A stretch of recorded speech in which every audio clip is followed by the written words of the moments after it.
has come to me. Happiness comes so seldom. That has come to me. Happiness comes so seldom. That has come to me. But it comes to the end of my life. Jesus saved me in time. Happiness comes so seldom. That has come to me. Happiness comes so seldom. That has come to me. Happiness comes so seldom. That has come to me. Running fast for the edge of my life. Jesus saved me in time. Happiness comes so seldom. That has come to me. Happiness comes so seldom. That has come to me. Happiness comes so seldom. That has come to me. Running fast for the edge of my life. Jesus saved me in time. Happiness comes so seldom. That has come to me. Happiness comes so seldom. That has come to me. Happiness comes. That has come to me. Running fast for the end of my life. Jesus saved me in time.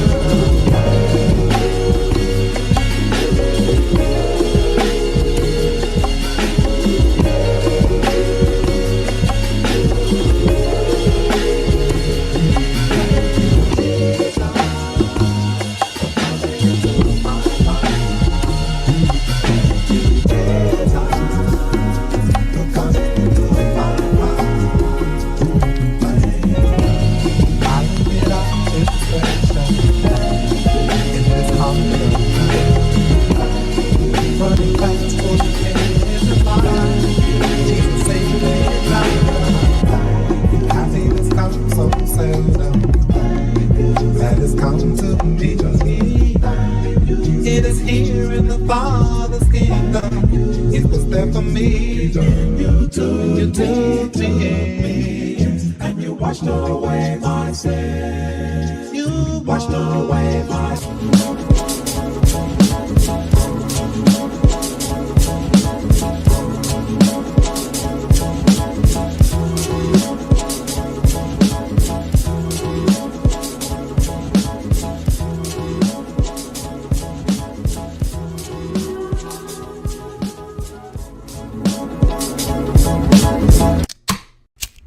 You ready?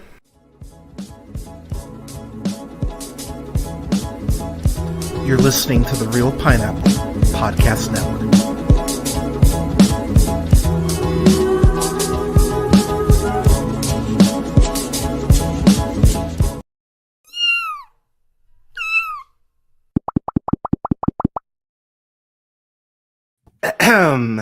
Good morning, ladies, gentlemen, theys, and gays.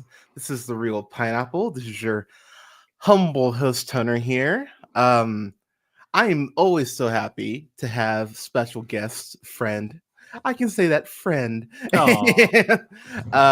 Canada, Bradley. Bradley, how are you, sir? Good, thank you. Hello. Yes, always happy to be here. And so quick story time. Bradley was actually the one who's like, "Oh, are you going to do an dishonorable mentions?" I was like, "I've actually never done a podcast separate for that." And he's like, "Oh, well, if you want, I'd come on." I'm like, "Oh, okay, sure." So like, so he kind of was like, and I was like, "You know what?" And honestly, like, I know people say it each year because it's like the it's such a hipster thing to say, where it's like, film is dead, no good movies came out this year.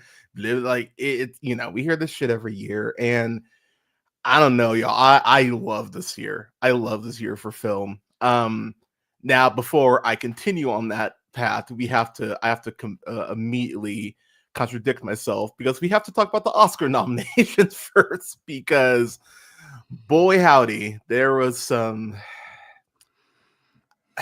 I knew this was coming. This happens every year. There's always one nomination where I just go, "Oh God, really?" And this year, I got to say that about 14 times because goddamn Amelia Perez got, what was it, 14 nominations? Like, Yeah, more like double digits. yeah. But God, historical for a international film as well. which okay, like internet, like international film, like they're not primarily speaking, span.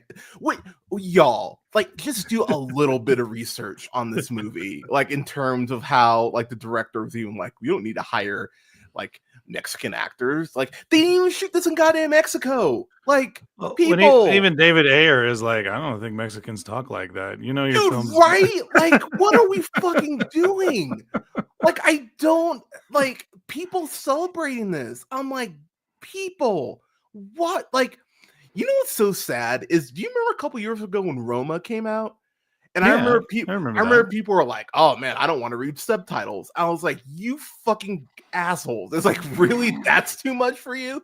And now Amelia Perez is, dude. Like, you know what's really funny is we were supposed to start about 30 like 40 minutes ago, and so I messaged Canada and I was like, hey man, like 25 minutes, let me grab some coffee, because I was out on the couch because my morning routine now, or has been, is I wake up around 6ish. Milo's usually at the gate. Milo's our orange white adorable kitty, who's 3.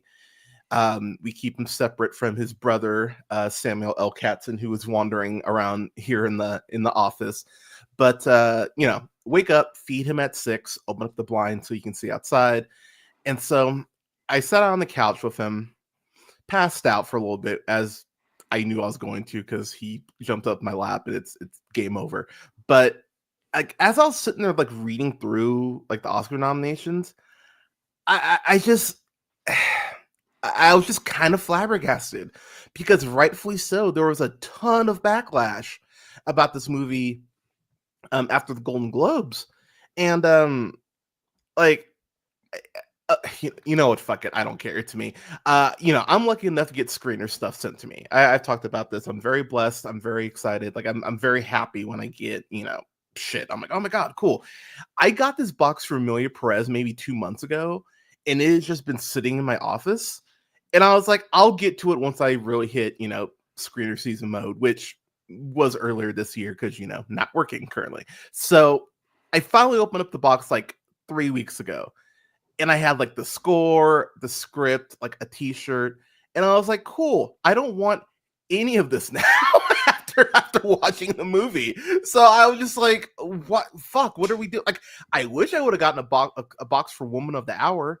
That would have been great, because that's actually a movie that's well worth your time. If you have not seen Woman of the Hour, please watch Woman of the Hour. But we were talking about in the chat that I host, where celebrating this for trans rights would be like celebrating Soul Plane getting getting 14 Oscar nominations and be like, this is a win for Black people. It's not. In no way, shape, or form is this a win for trans rights. And I know that I know I'll get some trans person in the comments who will go like, how dare you speak on our struggle? Like, I look, as someone who's been very well engrossed in the LGBTQ community for decades, I can literally say decades, the trans people I've talked to have been fucking appalled by this fucking movie, including our friend Jordan, who's in the chat, who has been losing her goddamn mind, and rightfully so, quite frankly. Because after I finally watched it, I was like, because I was sitting there like, like there's so much faux outrage. I was like, okay, how bad can this really be? And I think I got 40 minutes in, I messaged you. I'm like, dude, I don't know if I'm gonna get through this. Like, I was actually feeling like that Joker Folie à Deux pull, and I was just like, God damn, this movie sucks. The one song in particular that really just made me go, oh fuck off. The main actress in it, Zoe Saldana. No, we'll get to that. Oh, I'm sorry. That's right. She's supporting in this. Yeah, I mean, yeah, she's in every frame, but she's a supporting character. She's in the film more than the person who Yeah. And that's a totally other issue. What do they call it? Category fraud, but maybe it is a supporting character. I mean, because the title of the film isn't her, so maybe there's leeway there. So this is why I tell y'all that Rotten Tomatoes is bullshit. Because the fact this is a 76% is goddamn ridiculous. There's no reason it should be. I think that's pretty high. That's what high. You're saying. Yeah, exactly. That's way too high. That is no.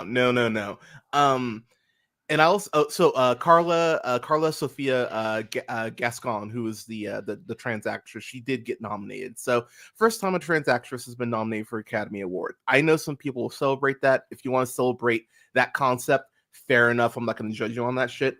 What I'm here to judge is the performance, and her performance, nah, fam, absolutely not. Considering what they have her do.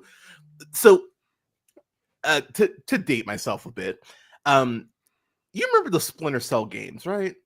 Like, yeah, I remember. Yeah. What Sam Fisher was the protagonist? And Circle gets the square. Good job. Yeah. So those games, you had to use camouflage and stealth to go ahead and take down the bad guys. Achieve your goal. Yada yada yada. Being a trans woman is straight up uses camouflage in this movie, because there's a scene she has with her ex-wife, Selena Gomez, who plays Jessie, where she straight up from fucking nowhere just goes, "Oh, hey, so how was your ex-husband in bed?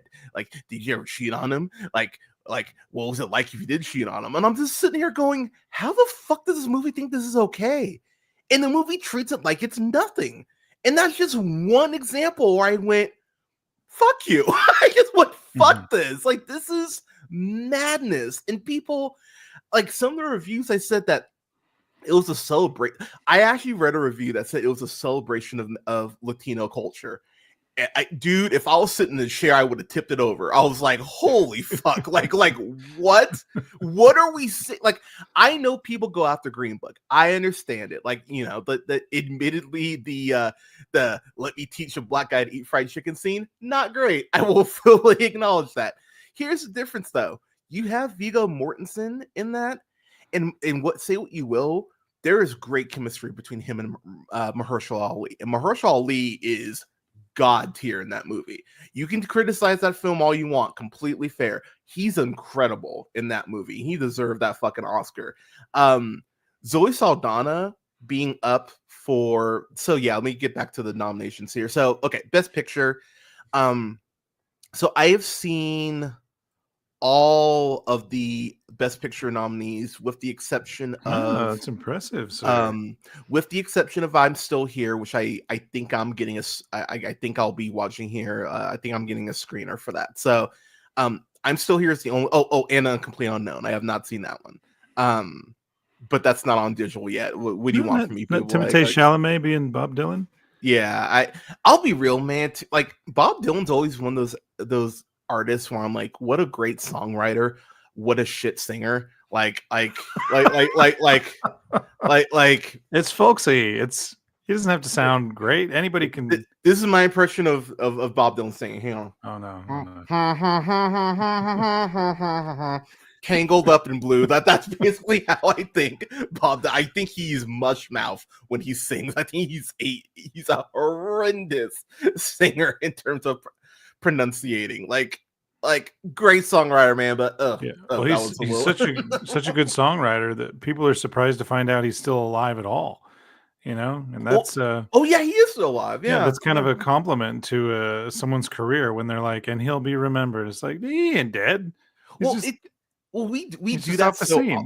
we do that so often though with the biopics. Like, we wait till they're gone, and I'm starting to doubt myself. Like, I better double check on that. You're like, oh, like, did I just like you? Bob Dylan alive? You Jedi mind tricked yourself. Yeah. Is this okay? Bob Dylan is 82. Okay. Bob Dylan. Okay, let me just shout out, by the way, to like, I'm not a huge Coldplay fan, but that latest video they did with Dick Van Dyke was fucking awesome. Like, that was actually I was actually like, dude, Dick Van Dyke is still alive. Let's go. Okay, so really random. I used to love that show he did, Diagnosis Murder. I used to love that show as a kid. Like that was one of those like random ass shows. People were like, what do you watch? I'm like, oh, Diagnosis Murder. People are like, why? It's like a great fucking show. Anyways, so the full list of Best Picture nominees: Nora, The Brutalist, A Complete Unknown, Conclave, Dune Part 2, Amelia Perez, I'm Still Here, Nickel Boys, The Substance, Wicked. So I will say, the fact that Sing Sing is not nominated for Best Picture is complete and total bullshit. That is the Best Picture of the year. I don't give a fuck what anyone says. I know people go, what about The Brutalist? The Brutalist used AI for its cinematography and in several points for its vocals. So fuck that movie. I don't want it to win a goddamn thing. Out of what I have here to pick from, I'll be like, dude, no, seriously. Like, I haven't seen it, but I just heard about that the other day, and people. Because you remember, I told you when I was watching it. I'm like, there's something. What is it that you think you? Oh, okay. Yeah, I never questioned that about you because I don't know. You got like the eye. I'll just say I can never tell. My kids are pretty good at telling when something's been AI modified, I'll just say, but well, I mean, they're also growing up like in the age of the technology too. Yeah. So it's you know, like I will say too, that's something like shout out to Canada's wife Amy too. Like they're raising some like very artistically like affluent kids is what I would say. Like yeah, like your kids know what they're talking about. Like I hear like when we do voice messages and stuff, I'm like, oh, they're on the right path. This is good. We're gonna need kids like this, you know, in the future. But I was like, look, the film was impressive for being like the budget was like 10 mil on it. I think the film looks great. Oh wow. But that being touted like, oh, we use some AI. I don't want to hear that shit. So it's like, no, I don't want you doing a goddamn thing. Out of what's here, I kind of want to see the world burn. So I kind of want The Substance to win. Like TBH. Like, and let me be clear. Wicked being there is fucking stupid. I don't give a fuck what anyone says. Wicked being up for Best Picture is a goddamn shame.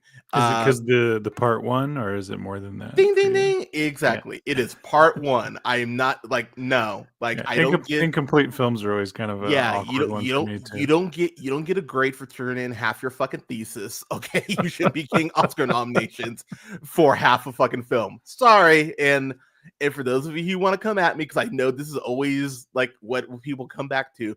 And I will keep running it into the ground. I didn't nominate Avengers Infinity War in my best of for that year because it was not a complete story. So I do not want to hear it. Wicked is good. It's good. It is not Best Picture worthy. For Amelia Perez shouldn't even be there. Like that's a no-duh at this point. But yeah, it should be Sing Sing. Sing Sing should be on here. The fact it's not genuinely pisses me off.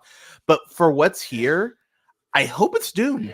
I hope it's Dune Part 2. I think Dune Part 2 is fucking amazing. If it's not Dune Part 2, that's where it gets murky for me. Because I love Nora.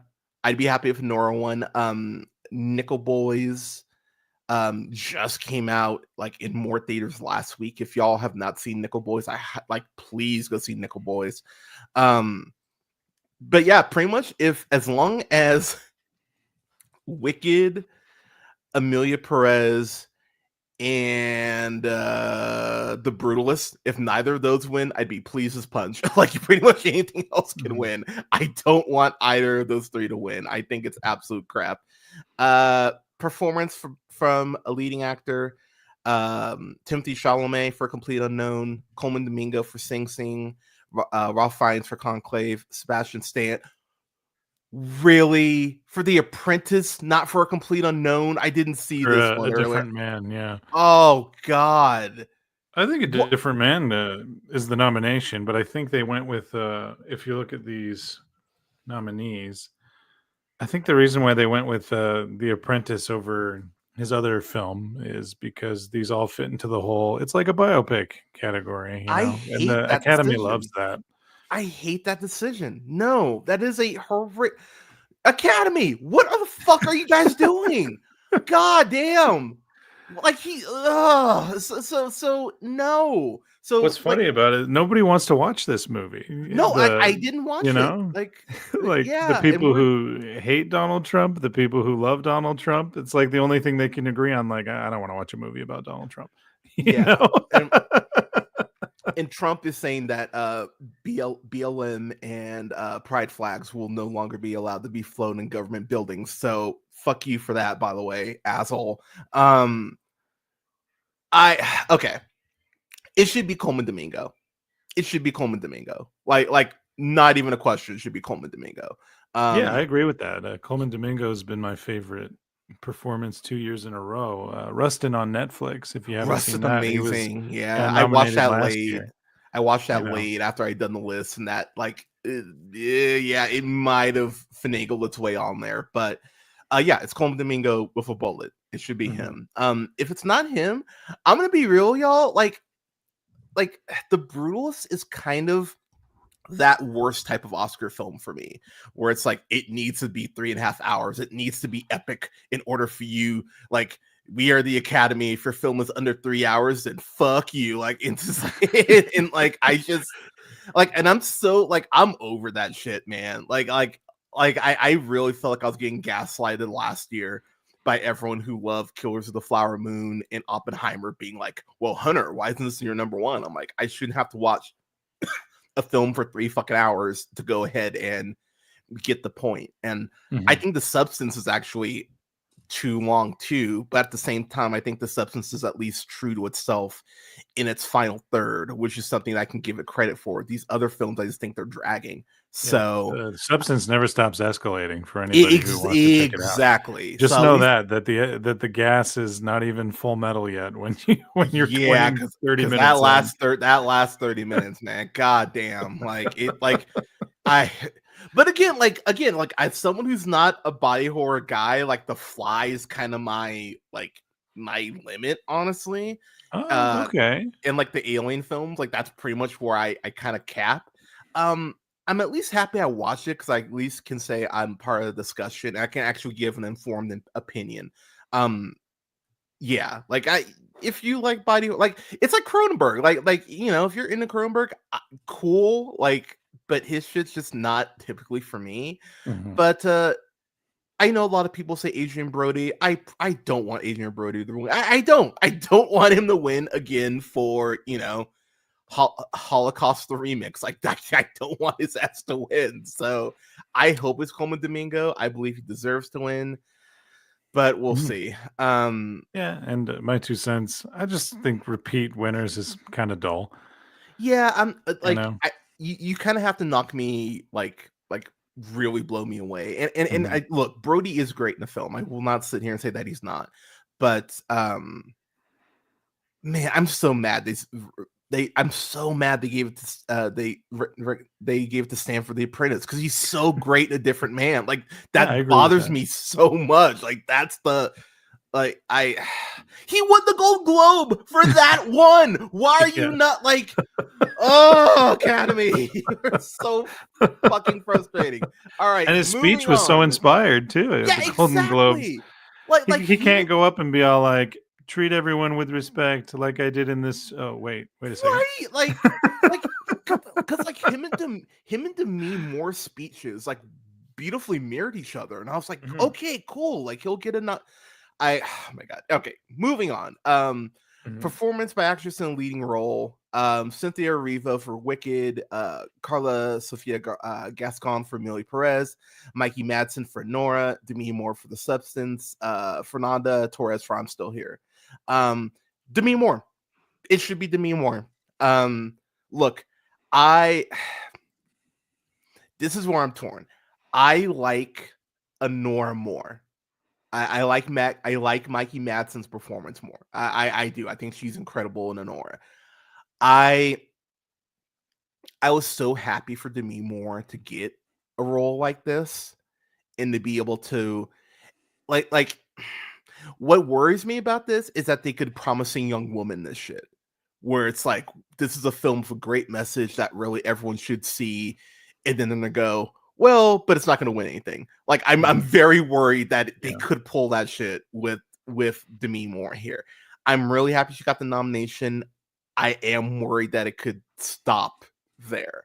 So I think there is a greater chance of Mikey Madsen winning than I think people are kind of talking about right now. So I'm gonna say Demi Moore for now, but I have a right to change my opinion by the time we get to Oscar night. Like the tea leaves could potentially end up going,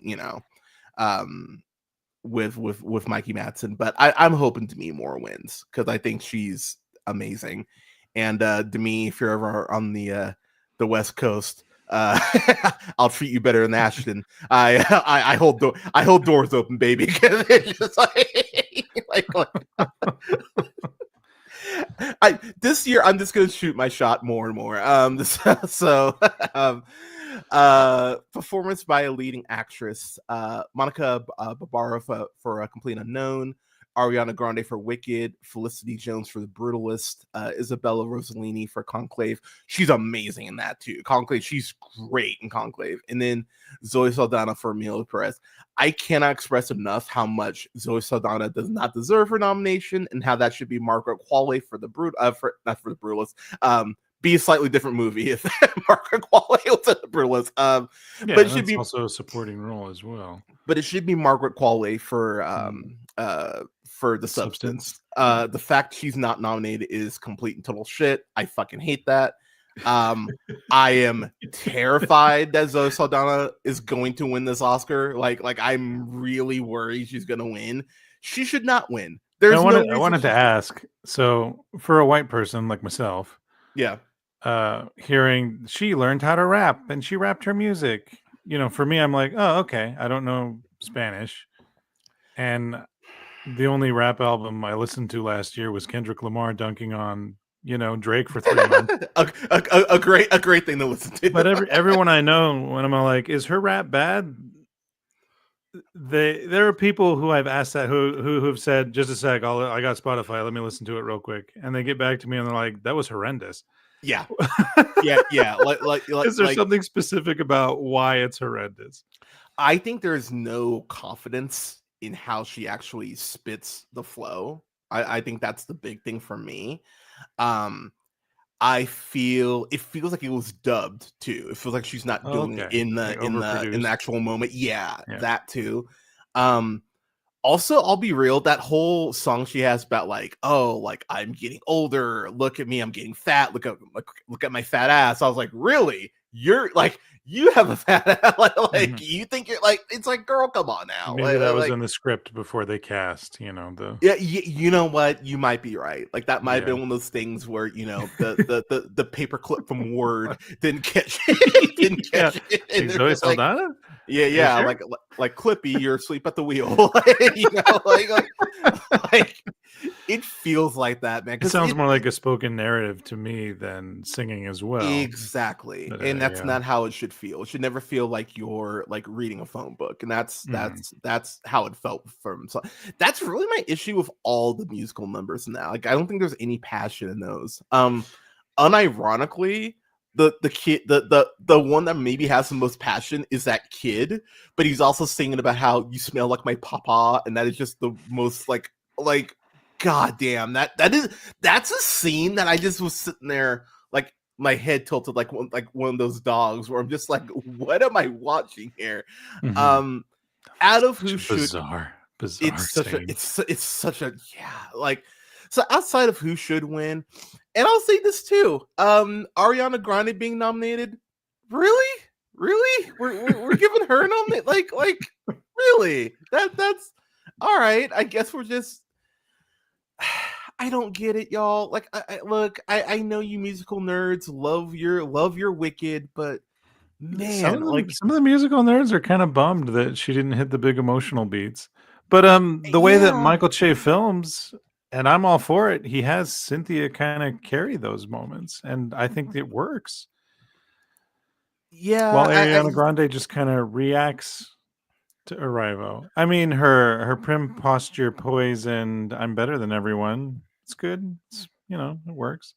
Yeah, I just Yeah, I really, I just, yeah. I mean, I'm sure there's like a lot of other people both of us could think of we wish were nominated instead. Yeah, I just like my like the fact Zendaya is not a nominee is kind of fucking insane to me. Like that was the award where I was like looking through. I was like Zendaya. I was like, what? Nothing. And it's like, all right, Yeah, and like she probably could have got in on supporting too, which is the crazy thing. Whenever there's yeah, an like ensemble. because I was thinking Dune Part 2, or thinking Mhm. maybe Florence for Dune, or Rebecca Ferguson. I'm just like, okay, there are Yeah. No, like no shade it, on the Dune book. I actually quite enjoy the first Dune book, but Zendaya's kind of elevating that character, and isn't that usually rewarded? yeah, God, I really hate that. So, all right, oh yeah. So as far as who I should think I should win, I should probably throw out an actual win for this. So, Mhm. okay, I think the Brutalist is too long. I will die on that hill. You will not convince me that it's not too long. Felicity Jones is amazing in the back half, and she elevates that back half. So I like begrudgingly would be happy if she won, because I really like what she does in the back half of the film. Um, if you if you can't give it to her, give it to Isabella Rossellini, because she's amazing in Conclave. All right. With that said, best animated feature film. I actually did, by the way, finally watch Memoirs of a Snail. I have not watched Inside Out 2 yet. That's actually the one I haven't seen. Wow. Because I'm kind of over. Like, I'll be real, man. I'm kind of over. Okay, that's a lie. I'm very much over Disney constantly having a presence in this award. Mhm. Like, where I really think at points they don't fucking deserve it. Like, I was sitting here kind of going like, okay, how are they gonna find a way to say Moana 2 deserves to be here? I was very happy to I'm not see honestly Moana. surprised it isn't. You know, that's Yeah, yeah, $1 billion movie. I haven't seen it. I haven't heard anyone say, "Oh, get the kids, rush out to see it." Just Yeah, kind of like it just kind of exists, and that's fine. You know, movies that exist are fine. But yeah, it not being yeah. announced was like kind of a win for the animation department. So I'm really happy it's not. With that said, um, I this is kind of like picking between my like cats, like cute cats, where I'm like, I love you all and I want to take you all home. Um, I love The Wild Robot so much. That's a movie that made me weep. I think Lupita is an incredible voice actress. Um, I had a thirsty comment. I'm gonna be good. Like I like Lupita. I love you. She's incredible in that. Um, Wallace and Gromit. The fact Wallace and Gromit understands why AI is bad and Elon Musk can't grasp his concept. Like sometimes people look to kids' films. Kids' films simplify it for you, and some of you clearly need things simplified for you. But Wallace and Gromit is fucking fantastic. Um, it's Flow. Flow should win this award. It's 85 minutes. It doesn't overstay its welcome. It's really kind of a dunk on the Old Testament when you take a half step back and look at how it presents itself. And I won't spoil more, but like because we talked about that, and Yeah, yeah, even when yeah. I We was did. watching it with the Leia, I was laughing. I was like, wait a minute. Because you're like, wait, the whole world flooded. There's all these statues of people who clearly didn't appreciate the world. Wait a minute, this is fucking like, this is like the Old Testament / Bioshock. Like, that's Yeah. what the fuck? Like, it's kind of amazing. And there's not a word of spoken dialogue in that film. And this is the second year in a row.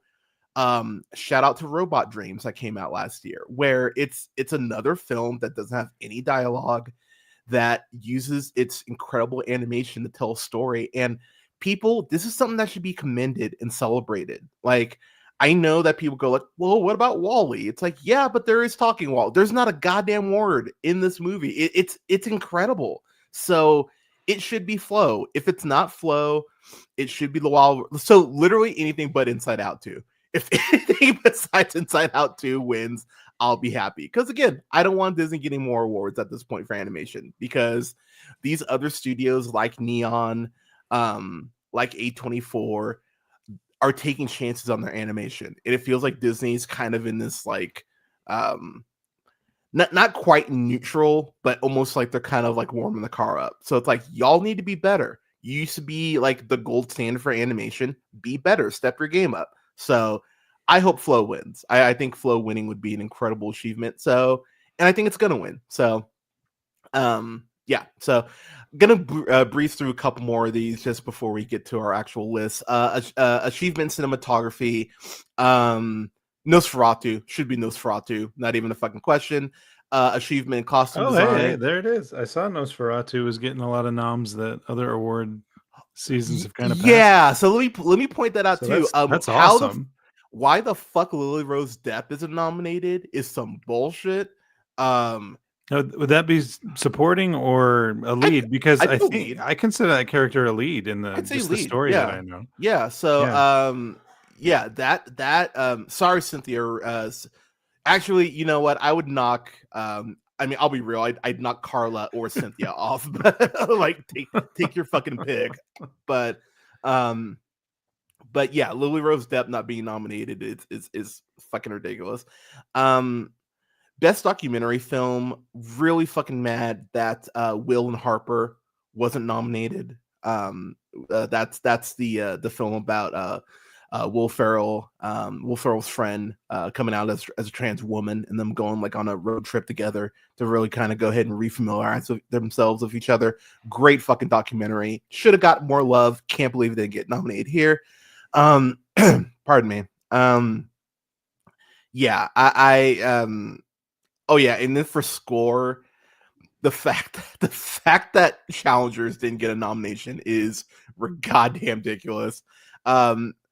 Wild Robot, Wicked, Amelia Perez, Conclave the Brutalist. Out of what's nominated, it should be Wild Robot. I'm sure it will be Wicked because musical. But it should be Wild Robot. Original song. Fuck off with El Mal. That's a dumb fucking song.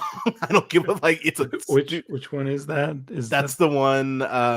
That's the one where Zoe Saldana is like in all red, and they're at that. Okay, I got you. Fuck that song. That song's stupid. Like it should not win. Wait, Amelia Perez got 2 nominations because it got Mi Camino too. Oh, fuck you. Which one's Mi Camino? I don't even remember. That's.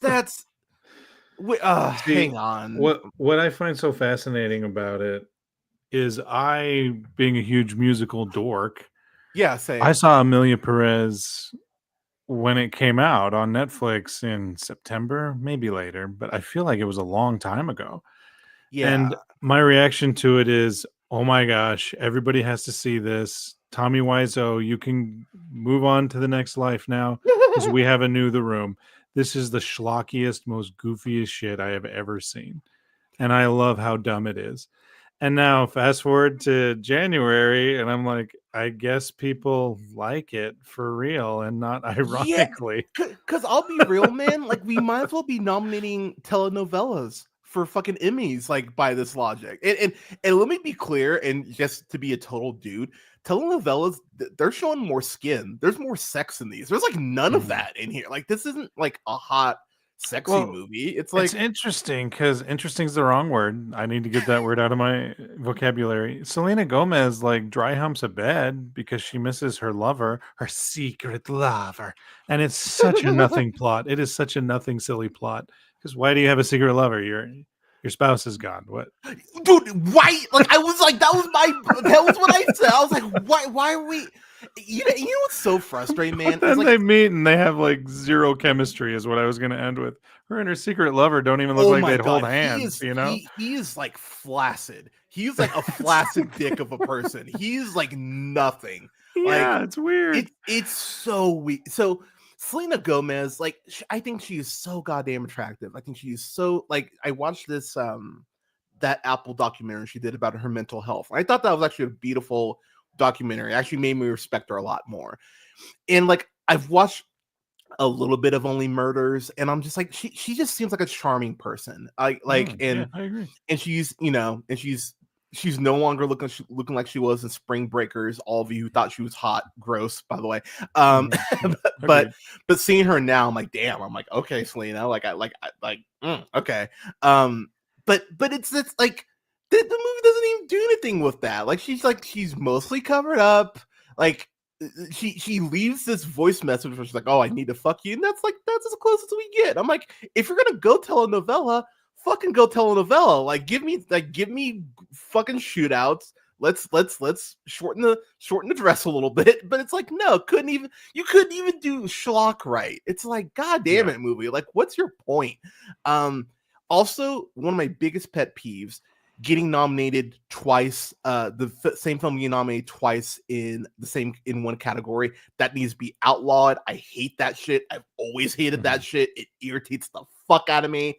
Hate it. So just off that alone, and because I really actually like the song, Like a Bird from Sing Sing should win.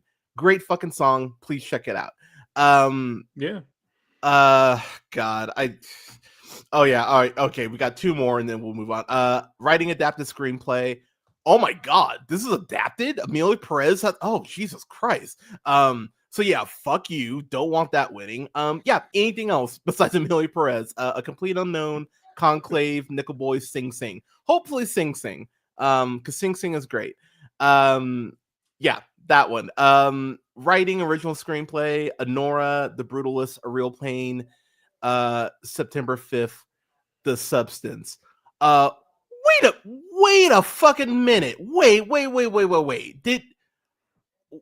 Okay. Wow. What's up? I just realized I completely skipped over actor and supporting role. Sorry, my brain just broke for a second. That's right. I thought maybe you didn't like any of them. No. Kieran Culkin. Boom. Game over. Give it to him. He deserves it. There we go. I actually agree with you.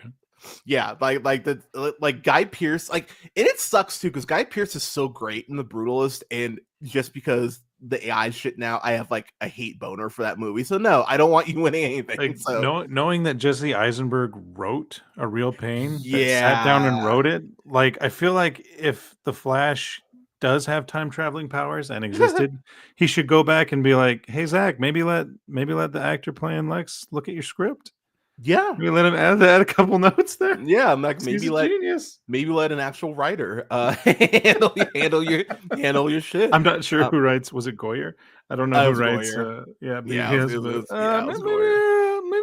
there's some nuance there. Yeah, that could be added. Oh yeah, I love that script a lot. All of these are kind of great though. I haven't seen The Brutalist, but yeah. Anyways, yeah, that's gonna be a movie that's gonna challenge you because that movie that'll take you 6 months to watch. You'll finish that around. I do have it. Well, no. Our friend of the show, I'm pretty sure Nate told me. Yeah, Nate. Because I asked him hey, my kids are interested in the big Oscar pictures. Anything in The Brutalist that you'd be like, well, my friend Brad definitely wouldn't want him to see that. That's how I imagine people think I sound. And he says yes, 3 things, and I'm like, damn. Yeah, there's one thing in the last 45 that and I'll be real. Wow. It's not the act itself, even though the act itself is not great. It's the flippant nature in which they treat the act that's fucking pissed. But I actually think that could be a discussion for you to have with your kids that would actually warrant some growth. So, all right, well there you go.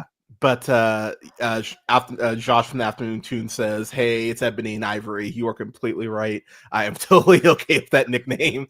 But Brad and his family are always invited to the cookout because I love his family. Thank you.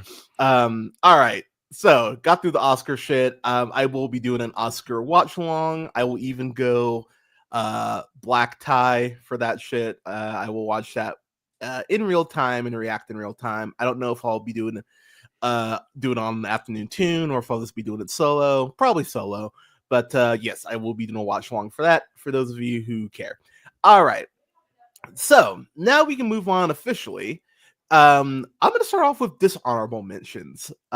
So this year, I will say I won't watch this movie right now because my brain is just I can't handle this. I was gonna watch Reagan.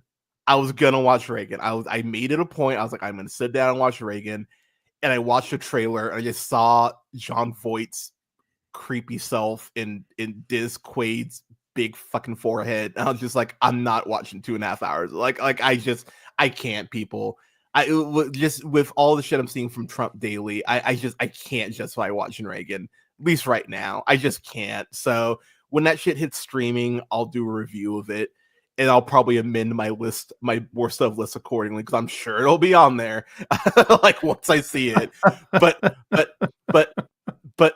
paying $6 to rent Reagan to just torture myself, I can't justify it. So yeah, so a review for Reagan will be incoming at some point when it hits streaming, but I can't justify paying $6 to. It's also like 2 hours 40 too, which I'm just like, fuck. Like, now, do you feel conflicted knowing that his Reagan performance will probably be phoned in, like a lot of these to the choir films is what they're called, and I don't mean that as negative. The people involved have been very transparent about this is for our choir, when they make these movies.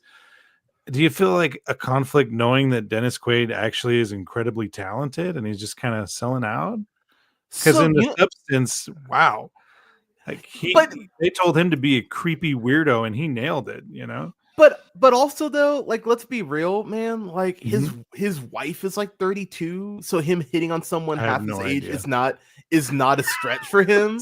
So you didn't have to dig deep. Yeah, so I'm kind of like you know, like it would be like you if you're like, all right, Hunter, I have a movie role for you. You have to you have to be a flirty black dude who loves weed. I'd be like, cool, I got it. give me the script. And a lot of the jokes that you say in my film, they have to like borderline like making people uncomfortable. And when the uncomfortable people say that to you, you say good in their face. Yeah, I'd be like, oh man, I can nail this. This role's written for me.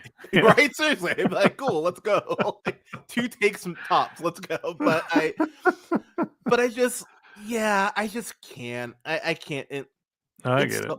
It's so weird too, because the fact he is playing Reagan, like, oh man, I wonder, like, I can't even think of what that would be about, unless I think the biggest moment they would want to focus on, a filmmaker, I mean, is his alleged triumph over Gorbachev and his wall.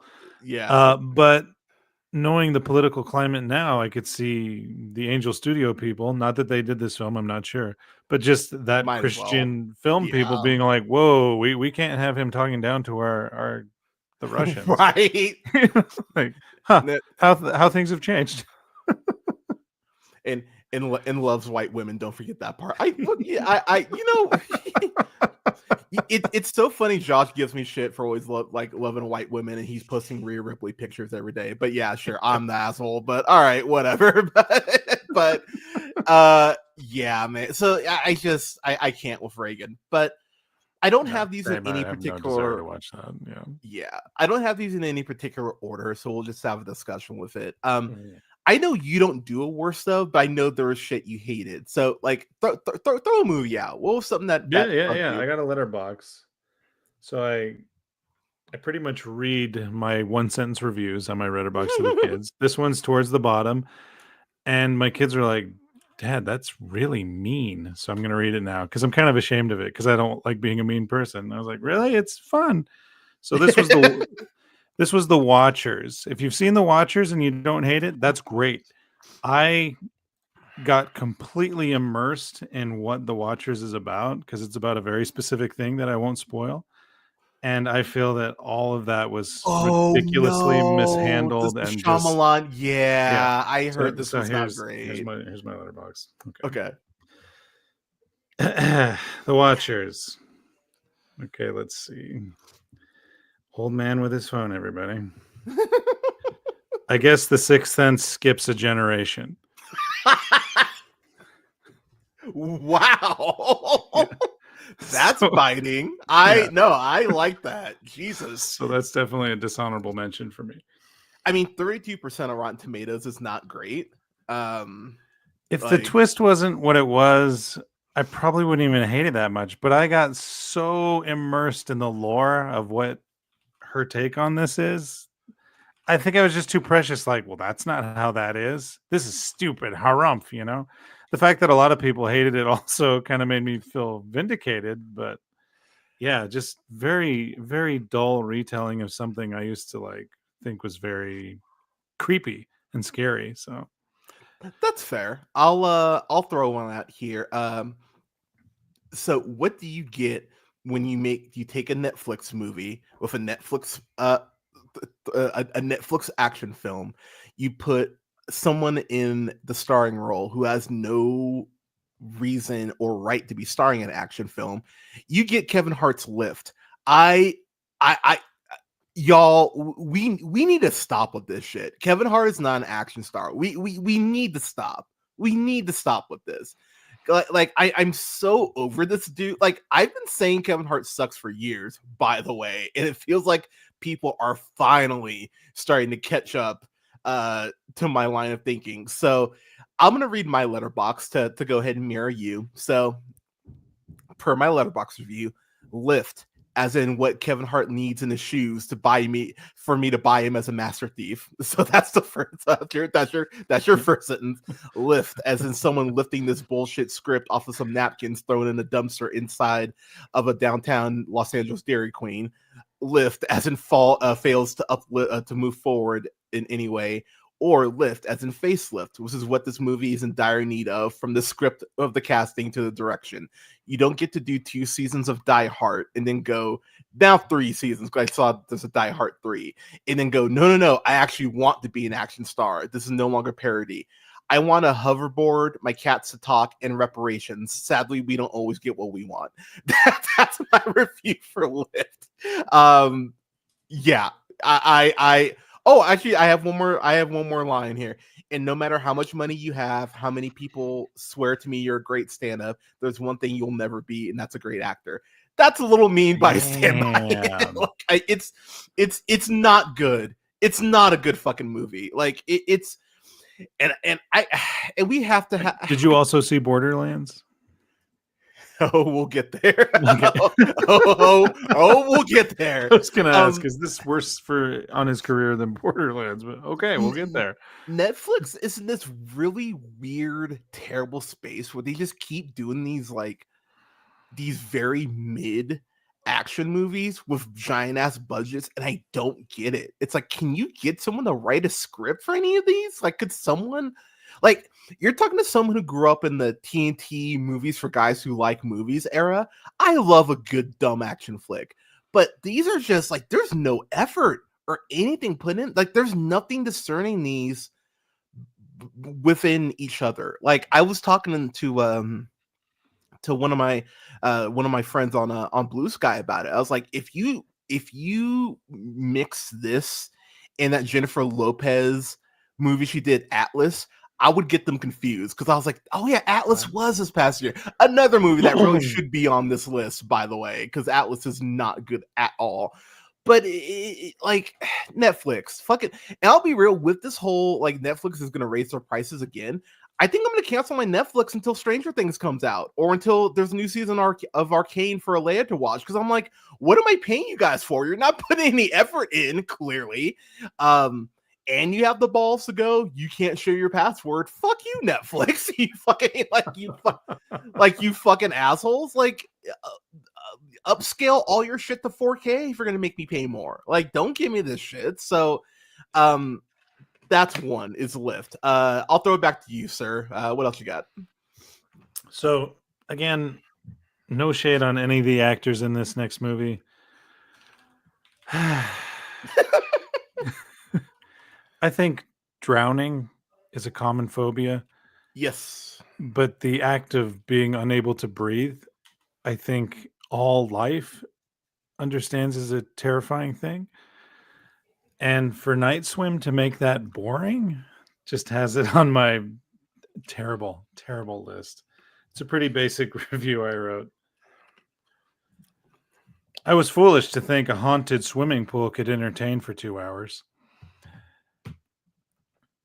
I think Wyatt Russell's awesome. He doesn't really have much of a character other than discount Jack Torrance for oh and I don't know, seeing people in water and being held underwater and there being no struggle, like it's just an inconvenience. Like, okay, I agree.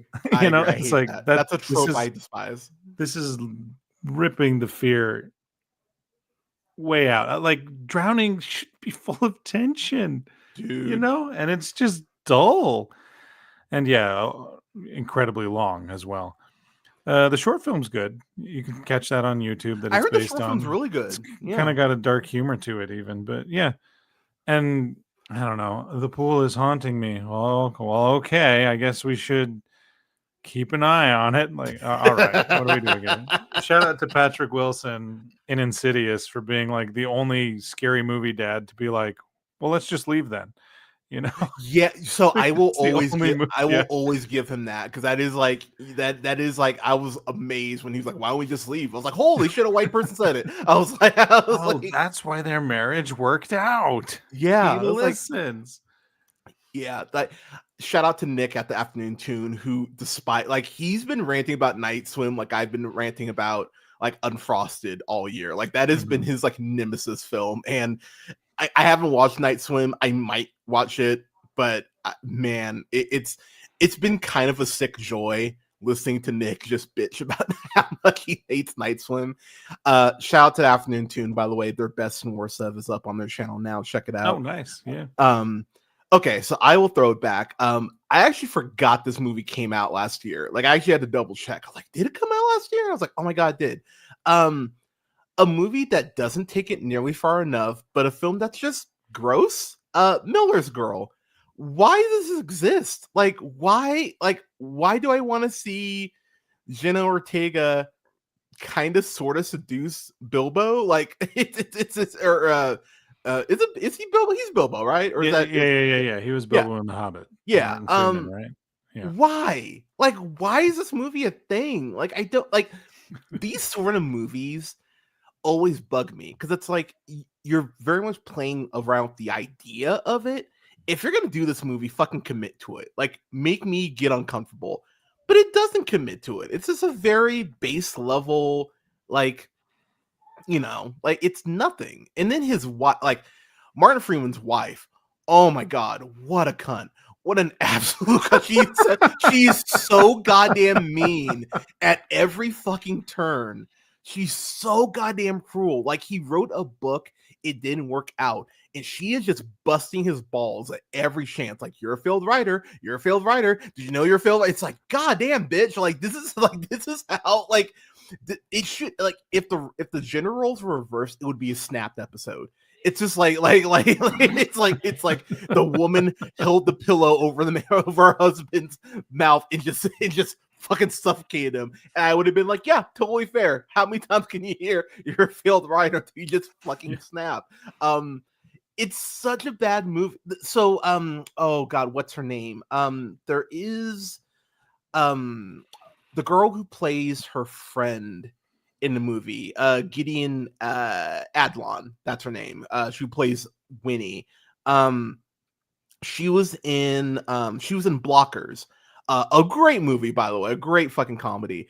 I really like her screen presence, and he's also quite attractive.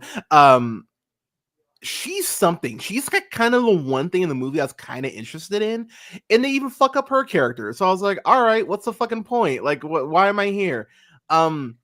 Also, even for being 90 minutes, it feels like almost 2 hours. Like that's one of my biggest peeves in general is when I know like a movie is short and I'm still looking at my watch. I'm like, how late? Like, how far are we into this shit? Yeah, it feels like a 2 hour long film. And look, I love Jenna Ortega. I think she's an incredible fucking talent. But this is just one of those where it's like, let's bury this in my filmography. Like, yes, I made a mistake. Let's just move on. Yeah. But yeah, Miller's Girl, absolute crap. I gave it a star, and that like we can't do quarter stars, so I guess it has to be a star. But yeah, Miller's Girl. There's one for me. Canada, throw it back to you. All right. So I'm a huge Richard Jenkins fan. So I saw the movie If, because he's in it. I saw him on the cast list. Oh no. He voices a character for, I don't know, maybe 5 minutes. It's hard to say. Maybe 5 minutes. And I was all like, yay, Richard Jenkins, I'm a geek. But here's my full review. All right, this is the John Krasinski, written and directed. If some ideas should be left in a quiet place.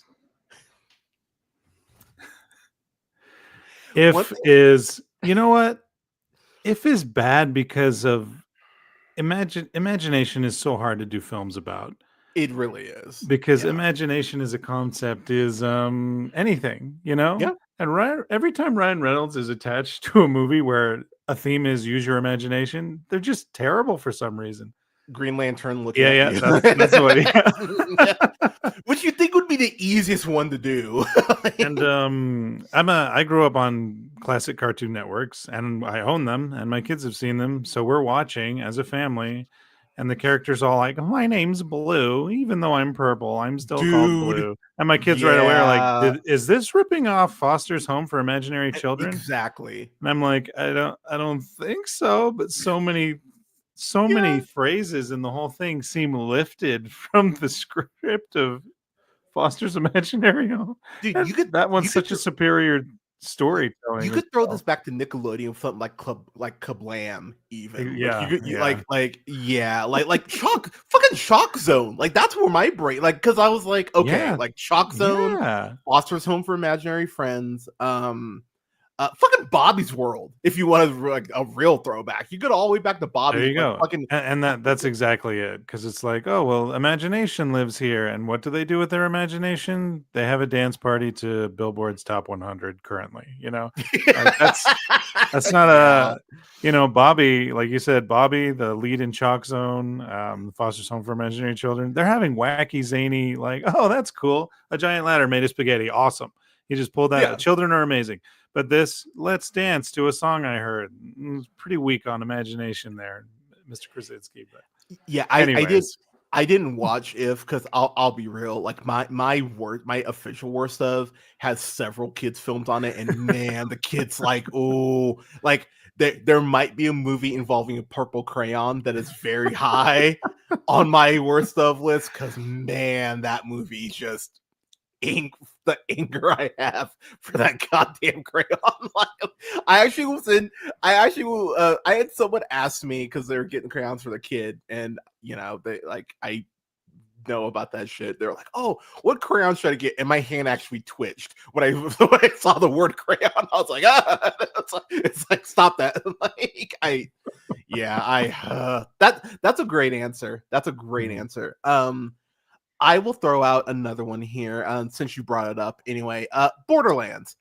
Goddamn Hollywood. Can y'all, like, what is it about getting IPs where it's Hollywood's like, all right, we have this IP. Let's take this IP and do nothing that even resembles the IP. Look, I have Borderlands. I have the first two on my computer. It's part of my Steam game graveyard of shame of all these games I haven't played that I will get to eventually. But I played like 12 hours ish of Borderlands, so like I'm somewhat familiar with the lore. And goddamn, like there's nothing about that movie that resembles Borderlands. Like if you gave someone like a book cover of Borderlands lore and said make a movie, that's basically what this is. I know I just went on a whole thing about it. Kevin Hart is not an action star. We need to stop trying to make this a thing.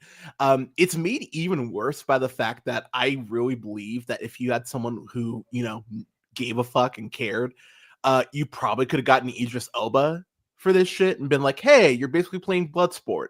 Like, but because Idris Elba would have made something out of this. Like, as bad as the script is, and this script is shit, but his screen presence, I think he could have gotten a little something out of this. There's nothing about this, man. Like I thought the girl who played Tiny Tina, she felt the only person who was Ariana Greenblatt.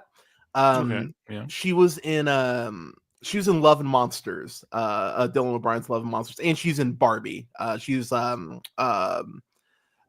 daughter to oh my god, why did I blank on her name? Ferrera. Thank you. Yeah. She's great. Yeah, she's great in that. Like, I think she's a really good actress, and I really think she has something. But goddamn, man, like Cate Blanchett. And look, I love Cate Blanchett. Like mommy jokes aside, I love me some Cate Blanchett. She's too fucking old to be playing Lilith. I'm sorry. She is. Like, Mackenzie Davis, I'm sure wasn't doing anything. Fucking get Mackenzie Davis. Because Mackenzie, it bothers me so much how gorgeous and talented and the screen presence that Mackenzie Davis can bring to something.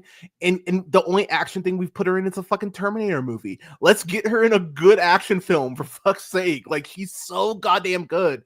But Cate Blanchett shouldn't have been playing her. Jamie Lee Curtis playing Tannis, like she's not that old in the games. Come on. The one person I kind of liked, just because I think he has great screen presence, is Florian Mutnow, who was in Creed 2, Creed 3. He was also in Shang-Chi. The chemistry that he has with Tiny Tina was actually one of the few things I actually liked about the movie. But goddamn, like it's that movie, those games are so colorful and filled with life and all these like bright, like it feels so muted as a film from a cinematography perspective, especially. That's unfortunate. And the other thing too is it breaks down to, we have to take down the evil, the evil tech genius. We have to take down, I don't even know the guy's name. It doesn't fucking matter.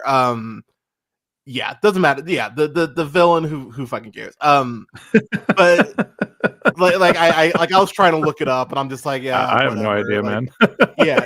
But it's like it really is just like based, like, because if I'm writing it, what I would have done, have it be like you have to liberate the town, kind of go like Three Amigos with it, or I say just something simple in a giant world of lore, exactly. And then you can build the lore, around that. I say Three Amigos. I should have referenced Magnificent Seven first, but Three Amigos. I think Cronenberg taught me through a history of violence commentary, the best way of building lore for a world is to just have someone walk into somebody's bar.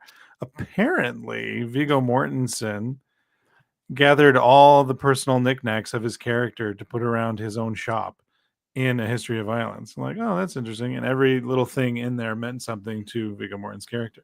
Like, have him protect a town. Have someone walk in and have it covered with Easter eggs from the game. Freaking gamers love that shit. They do. Don't like more than what do they call it? Mugging the freaking stupid ass camera and be all like, I'm Claptrap. Pun. Yeah, and I'm gonna say, just make my check out to cash. Right, exactly. and look, and I'll be real, man, I'm mad at Jack Black for being a shit friend to Kyle with what Kyle said about the Trump shit, which he was 1,000% right to say, by the way, considering what this fucker's doing just the first 3 days. I mean, they're a rock band. Yeah, exactly. Like, what the fuck? Really? Like, that's your line? Like, what if like Pussy Riot was like, okay, guys, calm down, mosh pit. Great Pussy Riot shot. Yeah, I had no idea Tenacious D was. Well, obviously, only half of them is kind of poser-ish. Like, that's the most poserish attitude I've heard from a rock band, but I don't know. In new news, Green Day is removing American Idiot from it's like because it's offensive. Yeah, because if there's anything about rock music, it should never offend you or make you think. But yeah, Borderlands felt long too. That's the other thing. It's like it just felt like a grind to get through. And anytime Kevin Hart shot a gun, I was just like, God, you're not buying. Like, you seem kind of skittish with it. Or... Yeah, it's like you don't buy yourself doing this shit. It's like come on, man. Yeah, He was shockingly effective with guns in films. She hasn't been in too much of them. Only the two, Domino and Annihilation, come to mind. But Natalie Portman looks like she could kill a room full of guys John Wick style with a. It's crazy. She's more convincing swinging a fucking hammer than Kevin Hart is holding a gun. And she might not have even had a real fucking hammer. It might have been like a fucking broom handle and he like CGI'd. Oh, that's a good point. Yeah. Like oh god, he's so bad. Anyways, the effects really are incredible these days. And again, I will say, because again, dude, the one thing that made me perk up, giggity, is Gina Gershon is Moxie in this. I was like, oh, hello. Hey, there you go. Yeah, that I mean, but again, dude, like I shouldn't have to go like the best thing about the movie was the boobs. Like come on, like can y'all try Hollywood? Like. And the budget on this was over 100 million. That is goddamn ridiculous. That is goddamn ridiculous. That was mostly budget. For the cast because it doesn't look very inspiring. So I'll tell you right now, dude, I could not see it on the screen. I was sitting there, I was like, what the fuck on the screen is worth like, and even there's this chase sequence that I was just sitting there and I was yawning. I was like, there's better action scenes in Thelma than there is in Borderlands. Yeah, I like Thelma a lot. Yeah, Thelma's great. Thelma on her scooter gave me more thrills than anything. Chase. Yeah, give me that shit all day over this. So, all right, yeah. So okay, and I'm gonna throw out one more before I throw it back to you.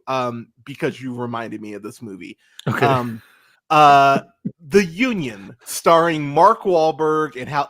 Okay, so I'm just gonna say, y'all, I am so over Mark Wahlberg. I've been over Mark Wahlberg, but this dude he will not shut the fuck up. He will not go away. And I am just like, for fuck's sake, can I get a break? Like he's fallen into that Johnny Depp category, like in like late 2000s, early 2010s, where it felt like he was fucking everywhere. And I was just like, you are just swinging and missing, man. Like, can you sit down on the bench for like 5 years and give me a chance to like not deal with your bullshit? Because I'm gonna go through. I'm gonna play a little game. I'm just gonna read off the last couple films that Mark Wahlberg has done. Arthur the King. It's about the dog. The dog. Right? Yeah. Keep in mind, Dennis Quaid also did a dog movie with A Dog's Purpose. Actually, he did 2 of those. Actually, now I think about it. So yeah, the racist white dude doing a movie with an animal seems to be like a smokescreen to like, don't look into my politics. Like, you're not fooling me, Mark Wahlberg. Like, yeah, I have a heart of gold. I'd pet a dog. Yeah, exactly. Like the Catholics are being persecuted. Exactly. Now, if it was a black lab, I'd kick the shit. I hope that's not true, but I wouldn't put it past Mark Wahlberg. Anyways, so The Union, Gag, Uncharted 2 years ago, Arthur the King, and The Family Plan, which was high on my board. That one. That's the one. That's that Apple TV movie where he used to be a spy and he's married to Michelle Monaghan. Oh man, that movie. That's some shit. I hate that movie. Oh god, that movie's so bad. Father Stew 2022. Oh god, what else? Me Time with him and Kevin Hart. That movie's shit. He has been in some bullshit the last couple years. He probably hasn't been anything good since Instant Family, which I think was like 2018. Wow, I was right. Go me. I just don't think Mark Wahlberg gives a shit anymore. I really don't. And he's got this new movie coming out called Flight Risk, I think is what it's called. Which is directed by Mel Gibson. Yippee. So I'm sure there won't be any political slant to that at all. I know nothing about the movie. I'm gonna assume it's about him stopping terrorists. That sounds like something that Mark Wahlberg some kind of trafficking on a plane. Yeah. Or who knows? Maybe it's a 9/11 movie. Maybe it's like Maybe it's like like Patriots Day, where it's like, I could have stopped 9/11 if I was on the. I could stop the Boston bombing. I could have stopped 9/11 if only I was on the plane. That feels like a movie that he would make. But this movie, straight up, gross as shit. Because there's an actual point where Halle Berry fucking fine ass Halle Berry. See, Josh, I do like black women. Fuck you. Where Halle Berry points out rightfully, hey, your dad was a racist to me in high school. And Mark Wahlberg basically goes like, oh, come on, we're from Boston. Look at that's part of our charm is being racist. It's like, wow, fuck you, dude. And the movie just goes, yeah, like, forgive and forget that racism. It's like, no, absolutely fucking not. And I like any other year it's on my list. But I watched some absolute shit this year. So yeah, I absolutely hated it. Absolute crap. Halle Berry deserves better. Quite frankly, yeah, I think so too. Yeah. And she had that fucking like movie she had made for Netflix that they just shelved. Like that Space Odyssey. I can't remember. Yeah. Sort of and Netflix just went, no, we're shelving that. But here, we'll put out The Union. Like, fuck off. Like, it's like, come on now. It's a very popular genre, man. It's fucking ridiculous. Yeah. So we actually shared that one. That's on my worst of list as well, or dishonorable mentions. Oh yeah, what's your review for that? What's your It's kind of a sad one. True Lies is never going to happen again, and films like this are a good reminder of that bittersweet pill. You're not wrong. Like True Lies feel and keep in mind, True Lies has Tom Arnold in that, who should sink that movie. that's how good True Lies is. The weirdest thing about The Union, and it's so Mark Wahlberg, because J.K. Simmons, who is a working actor, whatever he's in, I'm fine with it. He's just a working actor. He's the one thing in that movie for the 8 minutes he's in it, because he's not in it a lot, but he does bring a little gravitas to it. Yeah, and it's the weirdest, strangest thing from Mark Wahlberg's political ideology right now, which he's open about. I'm not trying to throw him under a bus, or maybe I will fuck your ideology. So it's like, he's like, what? Yeah, you need someone like me? And they're like, yeah, we need someone who knows how a transmission works and how to start a car and down to earth, salt to the earth. And he's all like, well, I don't even need to know what the pay is, because some things are more important than money. And it's like, fucking, what are you talking about? You're a millionaire. Yeah, You're a fucking millionaire. I'm sorry, Mr. Entourage. I'm sorry, Mr. Entourage movie. Really? Yeah. Why is that side reasserting like you should just enjoy the work and the taste of your CO's boot? You don't need to get paid a lot. Right? Like, what is going on with that? You should work overtime for free. What are you talking? It's like, fuck you. I'm not going to quite quit this spy job because it's the work that's important, right, Halle Berry? Yeah. So ridiculous. So, what's another film you have on your honorable mentions? Right. We'll each throw out one more. This one was a sad one for me. It's called Werewolves. Oh, really? Yeah, it's with Frank Grillo, who's great. I think Frank Grillo is amazing. You know what? Support werewolves, but it is so boring, and there are so many lens flares in this film. Hundreds of lens flares throughout the whole thing. Abrams directed, or no, they're like huge and in your face. And me and my daughters, who watch scary movies together, are like, "How is there this? How are this many? It's nighttime. We are in a nighttime scenario, and the moon is out, and we're catching all these lens flares." And it does have a very comedic, very again, no shade on any of the actors, because it's schlock, it's schmaltzy, it's a horror movie that you'd see on Sci-Fi at like 3 a.m. following a feature about a shark. It's supposed to be dumb. Fair, but there's a scene where she's like, "Baby, I need you to hide in this cabinet and don't come out unless the secret knock or something." And she goes, "I love you, Mom." And the actress goes, "Uh-huh." And just shuts the door. Oh. And I'm like, what? So I'm thinking, one, these two probably were not in the same scene together. Yeah. Because I cannot picture a single actress being like, "Well, I'm not going to say that back." Yeah, especially when their character is mother, unless they're going to get cigarettes and never come back, like that's then sure. You think that was the tone? Like, yeah, no one's coming back for you in this cabinet. You're making this harder than it has to be. Oh, but yeah, it was And I was excited. We were all excited for it because Frank. I was Grillo excited is so for that fun. too. Yeah, and it's not long, but it feels long because nothing happens. Mm-hmm. I do like a lot of the werewolf costuming, but yes, just I don't know, a really silly idea that maybe was overstretched and they didn't have any kind of a budget to make it work. I don't know. That's it was a rough. bummer. All right, I got I'm not gonna spend too long talking about these, but I'm just gonna throw them out real quick. Argyle, Matthew Vaughn, dude, I don't know what's going on with you. I don't know if there's like a death in the family or like you stopped taking your meds or like I don't, dude, what are you doing? What is happening to you? You are Drake levels of spiraling. You are like your shit recently has been so goddamn bad, and I don't get it. Like that's a movie that's just twists for the sake of twists. Mm-hmm.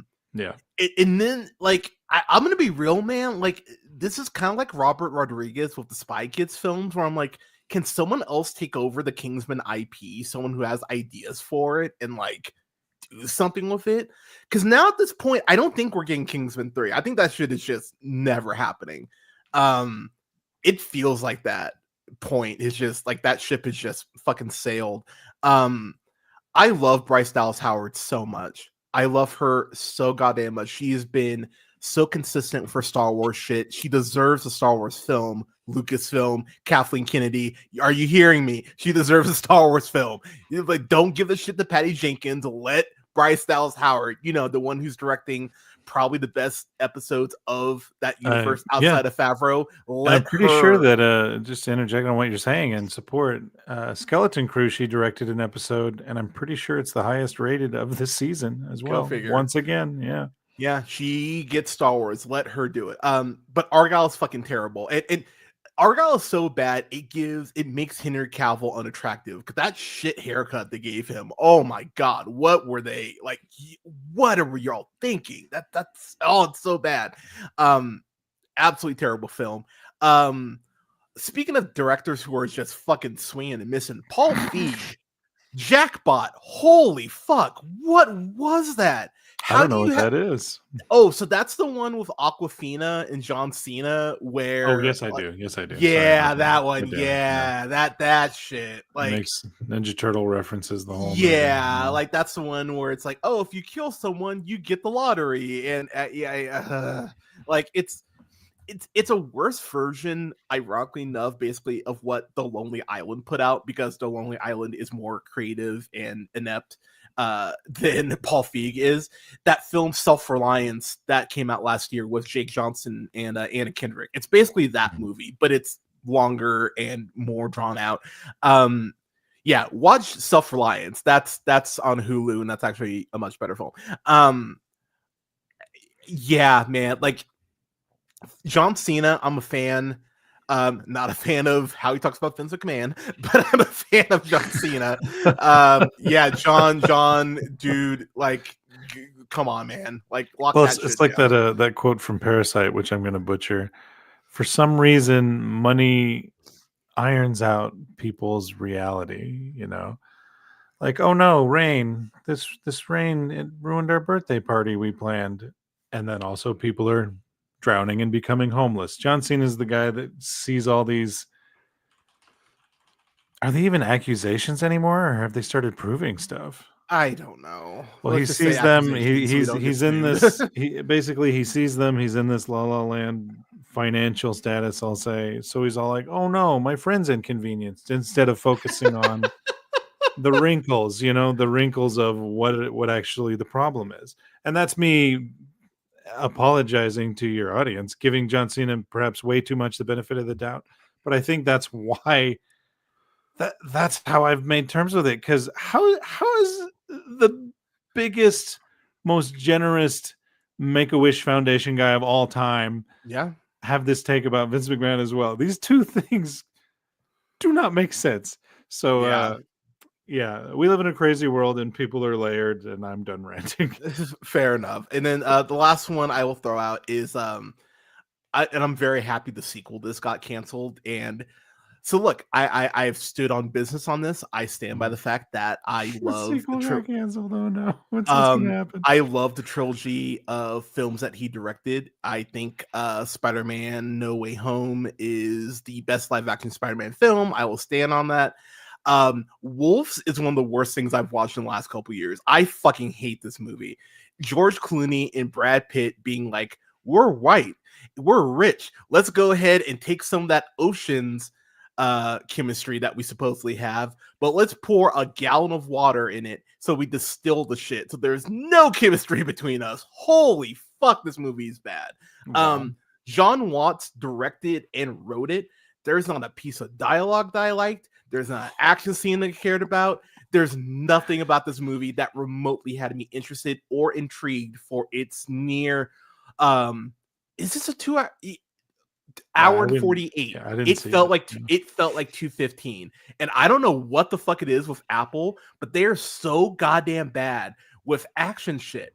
Between this and fucking Ghosted, like, can you, like, are y'all using AI to like put these, like, to approve these scripts and go, yeah, sure, here's 200 million? This budget was $200 million.